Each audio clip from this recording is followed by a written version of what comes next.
The title of today's episode is called Cultivating a Wealth and Abundance Mindset.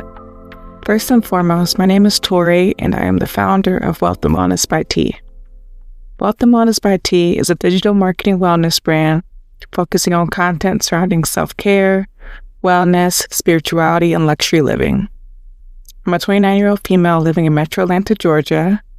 I'm a 200-hour registered yoga instructor, a certified energy worker, a public health professional, and an intuitive bridge among all things holistic.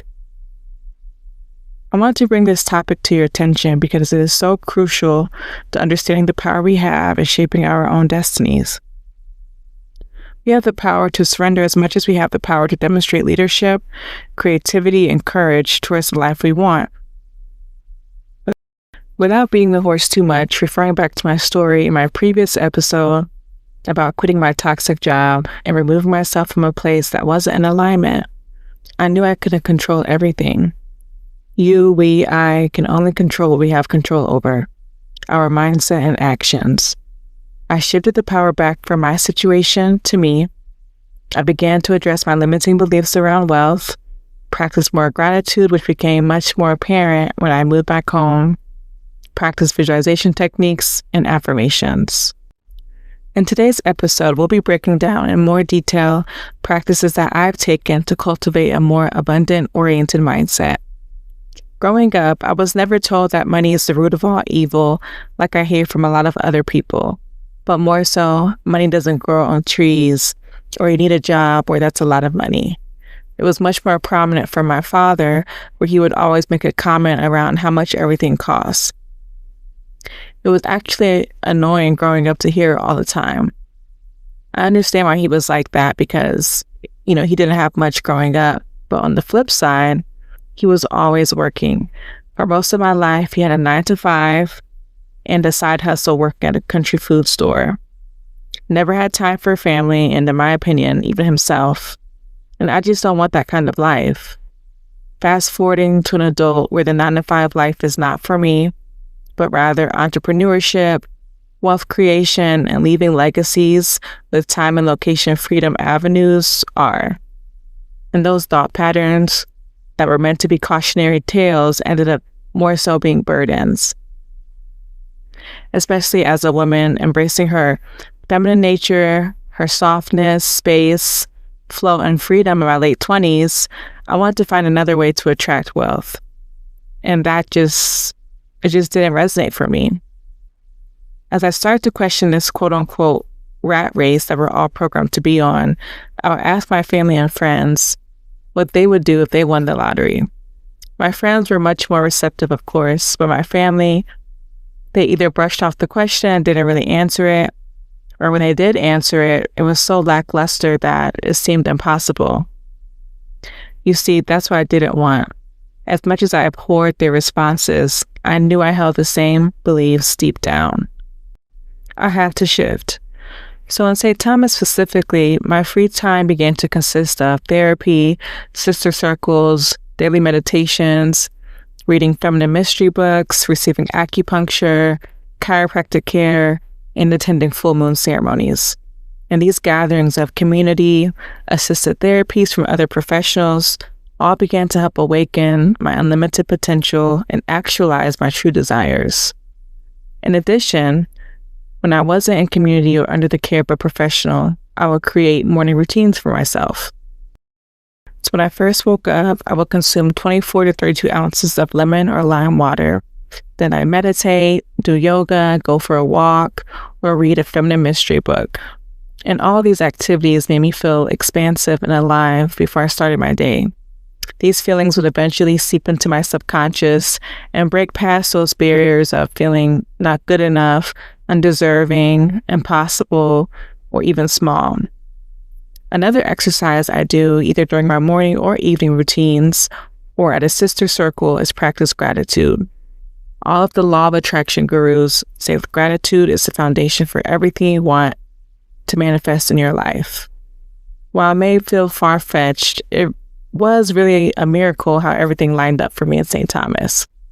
How I got my first apartment, my first job, my spiritual path. It could have been much worse. And I would either write or type in my journal or a journal app on my phone 10 things I'm grateful for, big to small. Many times I repeated it, but I wrote down my place, my car, my job, nature, the ocean, my chiropractor, family, anything. Many times I thought about the people around me in St. Thomas and what they didn't have that I was glad I had because it made my life easier. And after you let go of thought patterns, making you feel small, and appreciating what you already have to bring into existence what you want. You ask yourself, what is it that I really want? How do I see myself dressing? What foods do I eat? Where and what do I live in? Who are my friends? How do I make money? What do I do in my free time? Once you have the answers to those questions, you begin to visualize it. So during the day when I daydream, when I attend my sister circles, and then in my meditations, I would practice a lot of visualization techniques. In meditation, after taking a few deep breaths to cleanse my energy field, I sit and imagine what I look like or feel like with all my debt paid, with at least $30,000 in my emergency fund, my Roth IRA maxed out for the year, my 529 savings account topped up, money given to my mom, my grandmother, and my cousin to relieve them of all their debt, and the rest for play and future investments. I'd imagine myself in a white pantsuit, owning commercial real estate in different countries. I'm in a big, secluded Mediterranean-style home, married with a family. I visualize myself having multiple rooms in the house for each child to have their own room, a sunroom for my morning routine, a mystical room for deeper healing work, an office space, garage, backyard oasis with a sauna, and a master bathroom with a clawfoot tub. I imagine myself waking up early most mornings, preparing herbal tea, taking a fresh juice out the fridge, rolling out my mat, journal, and starting my day with mindful movement and conscious liquids. I could go on and on, right? But I want to make the podcast more about empowering you than talking about myself. The last thing I want to address is affirmations through our voice or writing. Our voice holds a lot of power in our reality. There's so many ways to use your voice to attract what you want. You can use your voice to express an affirmation that releases what no longer serves you, as well as bring in what does. Words also hold a lot of power. This is why some of you may come across people who say, quote unquote, grand rising instead of good morning, or I've attended sister circles where they've greeted me with the name goddess or sister. It is the etymology or the origin of the words that people are waking up to and choosing higher vibrational replacements. Even more traditional, amen, aho, ashe, they all mean so it is. And then writing something down makes it set in stone. You know how they say, I won't agree to it unless it's in writing. And that's because pen to paper makes it sealed.